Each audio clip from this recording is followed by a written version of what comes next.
시청자 여러분 안녕하십니까? 반갑습니다. 김동수입니다. 이 시간은요, 양도소득세를 좀 줄이는 핵심 포인트를 점검하는 시간을 갖도록 하겠습니다. 여러분들, 양도소득세는 팔아서 처분해서 이익이 생겨야 세금 내는 거 아니겠습니까? 그래서 양도 차익이 발생해야 돼요. 만약에 팔아서 손해를 보고 팔았다면 양도 차손이 발생하면 신고를 해야 되겠지만 당연히 세금은 없습니다. 그래서 이 시간에 세금을 줄이기 위해서는 말이죠, 여러분들이 부동산을 취득해서 처분하는데 이제 세금을 줄이는 것은 취득할 때부터 사전에 영수증을 잘 챙기는 작업도 상당히 중요합니다. 그래서 여러분들이 처분할 때 그 자료가 없으면 공제를 받지 못한다는 겁니다. 그래서 이 시간에 어떤 영수증을 첨부하고 자료를 준비해야 되는가, 이런 내용을 점검해 보는 시간을 갖도록 하겠습니다. 여러분들, 양도가액에서요, 이 양도가액이라고 하는 것은 부동산을 처분한 금액 아니겠습니까? 여기서 뭘 빼느냐? 취득가액을 뺍니다. 취득가액. 그 취득가액에는 사온 금액 아니겠어요? 사온 금액인데 이 취득가액 등 그랬는데, 이 등에는 뭐 우리가 부동산을 살 때 뭐 취득세도 내기도 하고 또 등록면허세를 내기도 하고요. 또 뭐 살 때 법무사, 소유권 이전 등기할 때 법무사 등기 비용도 지급하고, 또 공인중개사들에게 중개 수수료를 지급하게 되는데 그러한 것들도 다 포함되는 금액이라고 보시면 되겠습니다. 그 다음에 그러면 양도가액에서 이제 취득가액을 빼고요. 또 뭘 빼느냐? 자본적 지출을 뺍니다. 이 자본적 지출이라고 하는 것은 여러분이 부동산인 토지라든가 건물을 가지고 있으면서 그 가치가 증대된 지출입니다. 가치가 증대되었다. 토지 건물의 가치가 증대되거나 또는 내용연수가 연장되는 지출입니다. 내용연수. 내용연수라고 하는 것은 사용 가능 연수를 말하는데 내용연수가 증가되는 지출, 이런 자본적 지출 빼고요. 또 팔 때 직접 양도 비용을 뺍니다. 직접 양도 비용을 차감하게 되면 뭐가 나옵니까? 양도 차익이 나옵니다. 그러니까 최대한 양도 차익을 줄여야 되겠죠. 그러니까 여러분들이 이제 여기서 징빙서류는 당연히 뭐 취득가액에 들어가는 등에 들어가는 역시 비용도 공제해야 되겠죠. 뭐 취득가액 등에는 여러분이 낸 취득세라든가, 그리고 등록면허세, 그리고 취득가액 등에는 법무사 서기비용, 법무사 등기비용, 공인중개사 중개수수료, 이런 것들을 다 여러분들이 영수증을 챙겨야 여러분들이 공제받을 수가 있습니다. 그러나 취득세라든가 등록면허세는 뭐 영수증이 없어도 과세관청의 근거가 다 있기 때문에 공제가 가능합니다. 자, 그 다음에 이제 중요한 게 이 자본적 지출, 이거 영수증 챙기는 거, 이게 중요한 겁니다. 자본적 지출을 챙기는 건데, 여러분 취득가액이라고 하는 건 뭡니까? 내가 부동산 등을, 토지라든가 건물을 매입한 금액 아니겠습니까? 매입 가격을 말하겠지요. 타인으로부터 매입한 자산이 되기도 하고요. 만약에 내가 자기가 직접 어떤 물건을 제조하거나 생산하거나 건설했다면 제조하고 생산하고 건설한 그 자산, 그 비용, 재료비, 노무비, 기타 경비가 들어간 원가가 취득가액이 되겠죠. 그러니까 취득가액은 크게 두 가지입니다. 타인으로부터 매입한 자산의 취득가격이 있고, 자기가 제조하거나 생산, 건설한 자산이 매입가격이 되겠습니다. 그러니까 그 취득가액이 바로 매입가격이 되겠습니다. 당연히 매입할 때는 매매계약서가 있어야 되겠죠. 취득세라든가 등록면허세, 법무사 비용, 공인중개사 수수료, 그 다음에 여기다가 또 가산하는 게 있어요. 취득가액 등에 가산 항목이 있습니다. 많지는 않은데 이 가산 항목에는 두 가지가 있는데요. 취득 시 취득할 때 소송비용, 쟁송비용, 취득 시 쟁송비용입니다. 그러니까 이 취득 시 쟁송비용은 변호사 비용이 되겠죠. 이것도 취득가액에 포함을 시킵니다. 그 다음에 매수자가 부담하는 양도소득세. 원래 양도소득세는 누가 내는 거예요? 매도인이 내는 거잖아. 매도인. 파는 사람이 내는 건데 경우에 따라서는 매수자가 양도소득세를 대신 부담해 주는 경우도 있습니다. 그렇다면 매수자가 부담한 양도소득세도 취득가액의 가산 항목이 된다, 이렇게 보시면 되겠습니다. 자, 그 다음에 이러한 우리는 실무상 이 자본적 지출과 직접 양도비, 이 두 가지를 우리는 실무상 기타 필요경비라고 합니다. 자본적 지출과 직접 양도 비용을 기타 필요경비라고 하는데, 그러면 자본적 지출을 한번 소개해 보겠습니다. 이 자본적 지출은 어떤 것이 있는가? 토지나 건물의 자산의 가치가 증가되거나 내용연수가 연장되는 지출이 자본적 지출인데 용도 변경입니다. 건물의 용도 변경. 만약에 주거용 건물을 업무용 건물로 개조했다. 용도 변경. 또 토지라든가 건물을 개량하는 겁니다. 개량. 주택을 개량한다. 뭐 예를 들면은 과거에 뭐 시골에 가면 뭐 요즘은 없지만은 과거에 초가집 있었잖아요. 초가집을 기와집으로 개량했다. 재래식 화장실을 수세식 화장실로 개조했다. 개량했다. 또는 이용 편의를 위한 지출입니다. 용도를 변경하거나 또 개량하거나 이용 편의를 위한 지출도 자본적 지출에 들어가서 양도가액에서 공제가 가능합니다. 또 건물에다가 말이죠. 엘리베이터를 설치했다. 에스카레이터를 설치했다. 단독주택에도 에스카레이터를 설치할 수 있어요. 또 단독주택에다가 또 냉난방 시설을 설치했다. 피난시설을 설치했다. 지하를 파가지고 피난시설을 설치했다. 또 재해 등으로 인한 천재지변에 의해서 재해가 일어났습니다. 그래서 그 자산을 원상복구했습니다. 원상복구하는데 들어가는 비용도 자본적 지출이 되겠고요. 또 개발이익 환수에 관한 법률에 따른 개발부담금이라는 게 있습니다. 개발이익 환수에 관한 법률에 따른 개발부담금을 지급했다. 또 재건축 초과이익 환수에 관한 법률에 따른 재건축 부담금을 부담했다. 개발부담금이나 재건축 부담금을 부담하는 것도 자본적 지출에 들어갑니다. 결과적으로 자본적 지출은 자산 가치가 증가되는 수선비다. 이렇게 수선비는 수선비인데 돈이 토지나 건물에 의해서 지출이 되었는데 가치가 증대되는, 즉 자본의 가치가 증대되는, 자산의 가치가 증대되는 비용이 지출되었다. 이렇게 보시면 되겠고요. 그 다음에 또 자본적 지출에 관련된 게 있는데 취득 후에 쟁송 비용이 들어가는 경우가 있습니다. 취득 후에 쟁송 비용이 들어가는 게 변호사 비용, 소송이 있어가지고 쟁송 비용이 들어갔다. 변호사 비용. 그리고 기타 소송 비용이라든가 화해 비용도 역시 자본적 지출에 들어가시면 되겠고요. 또 자본적 지출에 들어가는 기타 비용도 있습니다. 수익자 부담금. 그리고 내가 토지를 샀는데 토지 위에 장애물이 있더라. 그래서 토지에 있는 장애물 철거 비용이라든가 내가 토지를 사가지고 건축을 하는데 도로를 만들었다. 내 땅에다가 도로 시설 비용이 들어갔다. 이런 것들도 다 자본적 지출로서 공제가 가능하고요. 그 다음에 사방사업 소요 비용이 있습니다. 사방사업에 들어가는 비용, 사방사업 소요 비용이 있는데요. 예를 들어서 비가 많이 와가지고 비바람이 쳐가지고 토사가 붕괴되는 경우도 있잖아요. 그래서 토사 붕괴를 막기 위해서 들어가는 비용이 되겠고요. 그러니까 토사 유실 비용이 들어가겠죠. 또 토지 위에다가 어떤 공작물을 설치하는 데 들어가는 비용, 나무를 심는다, 나무 심는 사업이라든가 또 경관을 조성하는 사업, 이런 것들이 사방 사업이 되겠습니다. 그러니까 여러분 고속도로 가다 보면은 말이죠, 임야가 토사가 흘러내리지 못하도록 공사를 하는 경우 많이 있잖아요. 이런 것들이 사방 사업이 되겠습니다. 그러니까 토사 방지 같은 것이 되겠죠. 나무도 심고 말이죠. 이런 사방 사업에 소요되는 비용이, 이런 것들도 자본적 지출이 되겠고, 또 이런 것들도 비용으로 공제받습니다. 내가 토지가 있는데 그 토지의 이용 편의를 위해서 말이죠, 그 토지 위에 묘지가 있어가지고 묘지 이장 비용이 들어갔다. 이런 것들도 토지 원가에 포함시키니까 자본적 지출에 들어간다. 이렇게 보시면 되겠습니다. 그리고 기타 양도 비용을 소개하겠습니다. 기타 양도 비용에는 양도할 때도 뭐가 들어갑니까? 취득할 때도 공인중개사한테 수수료 주듯이 양도할 때도 공인중개사한테 수수료를 지급하게 되는 겁니다. 그리고 또 여러분들이 국민주택 채권을 샀다가 만기가 되기도 전에 국민주택 채권을 처분하는 경우 있습니다.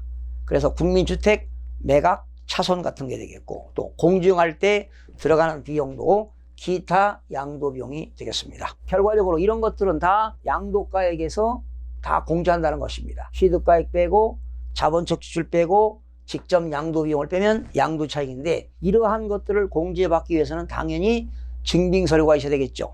영수증이 필요합니다. 또 경우에 따라서는 세금계산서를 공급받고 돈을 결제해야 되겠습니다. 세금계산서를 끊을 때도 당연히 부가가치세가 있는 계산서를 꺼내야 되겠고요. 또 인터넷 뱅킹 했다면 그런 이체 내역들 증빙 자료가 있어야만이 공제를 받을 수가 있습니다. 자, 그러면 실무상 공제받는 거를 한번 살펴볼까요? 필요경비로 인정되는 것. 강인 조금 전에 말씀드린 취득세라든가 등록면허세, 그리고 법무사 등기비용, 세무사 대리신고비용, 그리고 공인중개사 중개수수료인데요. 이 공인중개사 중개수수료는 취득과 양도에 관련된 비용만 해당이 됩니다. 취득하고 팔 때만 됩니다. 그리고 자본적 지출 같은 것 중에 이런 거, 아파트에 샤시 설치 비용, 발코니 개조 비용도 공제가 가능합니다. 그리고 거실 확장 공사 비용도 가능합니다. 그리고 냉난방 시설 비용입니다. 보일러 교체 비용도 가능합니다. 그리고 상하수도 배관 공사 비용도 공제가 가능합니다. 그리고 계약서 작성 비용도 가능하지요. 그리고 양도소득세 신고서 작성 비용도 공제가 가능하고요.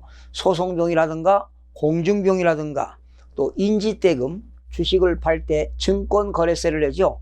증권거래세 등 이러한 것들은 다 실무상 필요경비로 인정이 되는데 반드시 세금계산서를 교부받으셔야 됩니다. 부가가치세가 있는 거요. 그리고 인터넷 뱅킹, 이체 내역 등 그런 자료가 증빙자료로 있어야 되겠습니다. 그러면 실무상 필요경비로 불인정되는 거, 아파트에서 이제 집을 사가지고 도배 비용 공제하지 않습니다. 뭐 형광등 교체하는 거, 유리창 갈아 끼우는 거, 도배 비용 말고도 장판 비용도 공제가 되지 않습니다. 그리고 보일러 수리 비용도 공제가 안 됩니다. 주방기구 교체 비용, 그리고 페인트 칠하는 거 있죠.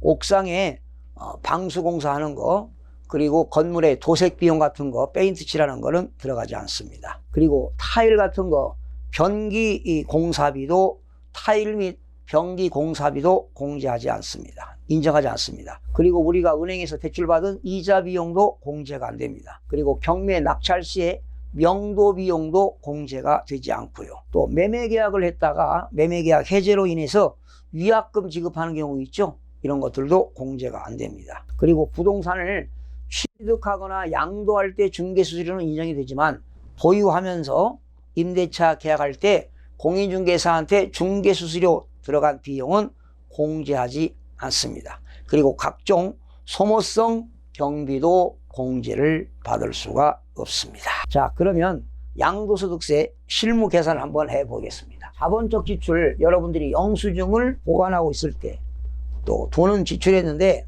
영수증이 없어서 공제를 못 받는 것 두 가지를 한번 계산을 해보도록 하겠습니다. 자, 먼저 양도가액입니다. 아파트 양도가액이 5억 5천. 여기서 취득가액 등을 빼야 되겠죠? 취득가액 등에는 취득세, 등록면허세 다 공제한 겁니다. 4억 1천만 원. 그리고 여기서 자본적 지출을 뺍니다. 아파트 같은 건 샤시 비용 공제 가능하지요. 2,500만 원. 그리고 직접 양도 비용을 공제했습니다. 직접 양도 비용. 공인중개사 수수료라든가 양도소득세, 세무사 대리 신고 비용 같은 거에서 500만 원 들어갔습니다. 그러면 양도 차익이 1억 1천만 원입니다. 자, 여기서 말이죠. 토지 건물을 3년 이상 보유하게 되면 장기 보유 특별공제를 빼주는데 3년을 보유하지 못했기 때문에 장기 보유는 없습니다. 그러면 여기서 양도소득 금액이 나옵니다. 양도소득 금액은 1억 1천만 원. 양도 차익에서 장기 보유 특별공제 빼면 양도소득 금액 나오죠. 여기서 뭘 공제합니까? 양도소득 기본공제 뺍니다. 250만 원을 공제합니다. 공제하게 되면 양도소득 과세표준입니다. 과세표준이 1억 750만 원. 자, 여기서 뭘 곱합니까? 세율 곱해야 되겠죠? 과표가 1억 750만 원일 때는 35%입니다. 35%면 산출세액이 3,765만 원. 여기서 누진공제 뺍니다. 누진공제. 누진공제가 1,490만 원. 그러면 납부세액은 2,275만 원. 여기다가 10% 지방소득세 내야 되겠죠? 지방소득세. 지방소득세 227만 5천 원. 총 납부세액은 2,502만 5천 원입니다. 2,502만 5천 원이 되겠습니다. 그러면 지금 자본적 지출 공제받았죠? 지금 이 자본적 지출과 직접 양도 비용은 징빙 서류가 있어야 됩니다. 그래서 양도 차익 구했고 장기 보유 없고 양도소득 금액에서 양도소득 기본공제 250만 원 빼니까 양도소득 과세 표준, 여기다가 세율 곱하니까 35% 곱하니까 3,765만 원 산출세액에서 누진공제 1,490만 원 빼니까 납부세액이 나왔고 지방소득세 합치니까 2,502만 5,000원이 세금이 되겠습니다. 자, 그런데 말이죠. 만약에 제가 자본적 지출을 공제 못 받았습니다. 이걸 진짜 2,500만 원이 지출됐음에도 불구하고 징빙 서류가 없어요. 세금 계산서도 없고 자금을 지급했다는 징빙 자료가 없습니다. 그러면 공제를 0이 되는 거예요. 그죠? 그러면 양도차익이 더 늘어나겠죠. 그러면 세금을 계산하면은 총 납부세액이 얼마냐? 3,462만 2,500원입니다. 자본적 지출을 2,500만 원 공제를 받아야 되는데 공제를 못 받는 경우는 세금이 3,462만 5,000원이 나옵니다. 얼마가 차이냐? 959만 7,500원의 차이가 납니다. 자본적 지출 2,500만 원을 징빙 서류가 있어서 공제를 받았다면은 세금은 2,500인데 공제를 못 받게 되면 3,462만 2,500원이니까 결과적으로 959만 7,500원을 세금을 내야 된다. 이런 결과를 낳게 되는 겁니다. 자, 그러면 이제 여러분들 이거 내용 알았기 때문에 자, 과세 표준이 도대체 얼마일 때 세금이 몇 프로가 되느냐? 35%죠? 어느 때 35%고 또 산출된 세금의 누진공제를 얼마만큼 공제하는가? 이것을 여러분들에게 실무적으로 알려드리겠습니다. 토지라든가 건물은 2년 이상을 보유하게 되면 7단계 초과 누진세율을 적용하고요. 주택은 현재 1년 이상만 보유하게 되면 7단계 초과 누진세율을 적용하는데 7단계 초과 누진세율을 여러분들에게 전해드리겠습니다. 양도소득세는 토지 건물을 2년 이상 보유하거나 주택을 1년 이상 보유하게 되면 6%부터 최고 42%까지 7단계 초과 누진세율을 적용하는데요. 양도소득세 과표입니다. 양도소득세 과세 표준이 1,200만 원 이하, 1,200만 원 이하 시에는 6%입니다.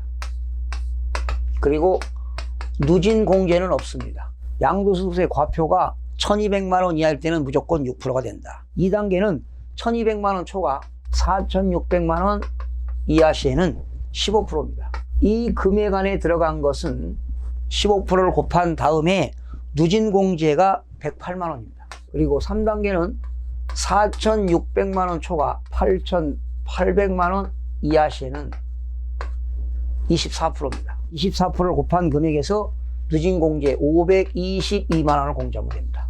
이게 3단계가 되겠고 4단계는 8,800만 원 초과 1억 5천만 원 이하 35%입니다. 35%를 곱한 금액에서 누진공제 1,490만 원 공제합니다. 그리고 5단계는 1억 5천만 원 초과 3억 원 이하, 3억 원 이하 시에는 38%입니다. 그러니까 과표가 1억 5천만 원 초과 3억 원 이하일 때는 38% 곱한 금액에서 누진공제 1,940만 원 빼면 됩니다. 아주 실무적으로 쉽죠. 그리고 과표가 3억 원 초과 5억 원 이하, 5억 원 이하 시에는 40%입니다. 곱한 금액에서 누진공제 2,540만 원 공제하면 됩니다. 마지막으로 과표가 5억 원 초과, 과표가 5억 원을 초과할 때는 42%입니다. 만약에 과표가 7억이다. 그러면 5억 원 초과니까 7억 곱하기 42% 한 금액에서 누진공제 3,540만 원을 빼게 되면 순수한 양도소득세 산출세액이 나옵니다. 자, 이렇게 해서 아까 여러분 양도소득세 과세 표준이 얼마였나요? 1억 750만 원이었죠? 1억 750만 원. 이 안에 들어가네요. 곱한 다음에 누진공제 1,490만 원을 공제하니까 납부세액이 아까 2,275만 원이 나왔죠. 자, 이 시간에 양도소득세 과세 표준에 따라서 7단계 과세 표준에 따라서 세율도 달라진다. 6%, 15%, 24%, 35%, 38%, 40%, 42%까지 이렇게 적용이 됩니다. 가장 핵심은 양도 차익을 구할 때 필요경비, 기타 필요경비에서 공제를 받느냐, 인정하느냐, 인정하지 않느냐 하는 내용을 자세하게 살펴봤는데 인정되는 거에 대해서는 반드시 세금 계산서라든가 그리고 인터넷 뱅킹한 증빙 자료가 있어야만이 공제를 받는다. 그래서 여러분들이 부동산을 취득할 때부터 법무사 서기료, 공인중개사, 취득세, 등록면허세 그런 증빙 서류를 잘 갖춰주시고 또 부동산 취득한 이후에 소송비용이 들어갔다. 변호사 소송비용이 들어갔다. 또 공증비용이 들어갔다. 이런 것들 다 공제 받을 수가 있고요. 실무적으로 한번 해보겠습니다. 샤시 설치 비용 공제 가능합니다. 발코니 개조 비용 공제 가능합니다. 거실 확장 공사 비용도 가능합니다. 보일러 교체 비용도 가능하고요. 단순히 보일러를 수리 비용은 인정되지 않습니다. 그리고 상하수도 배관 공사 비용도 공제가 가능하고요. 계약서 작성 비용, 또 양도소득세 신고서 작성 비용, 소송 비용, 공증 비용, 인지대금, 증권거래세 등 다 공제가 가능한 내용이 되겠습니다. 이런 것들을 공제받게 되면 양도 차익이 줄어들기 때문에 과세 표준이 줄어들면 세율도 줄게 됩니다. 그러면 세금도 적게 낼 수가 있다는 내용이 되겠습니다. 자, 오늘은 양도소득세에서 양도 차익을 계산할 때 필요경비가 인정되는 거와 인정되지 않는 거에 대해서 살펴봤습니다. 시청해주신 여러분 대단히 고맙습니다. 최선을 다하겠습니다. 내일 아침에 찾아뵙겠습니다. 마음이 드셨다면 구독, 좋아요 꼭 부탁드리겠습니다. 고맙습니다.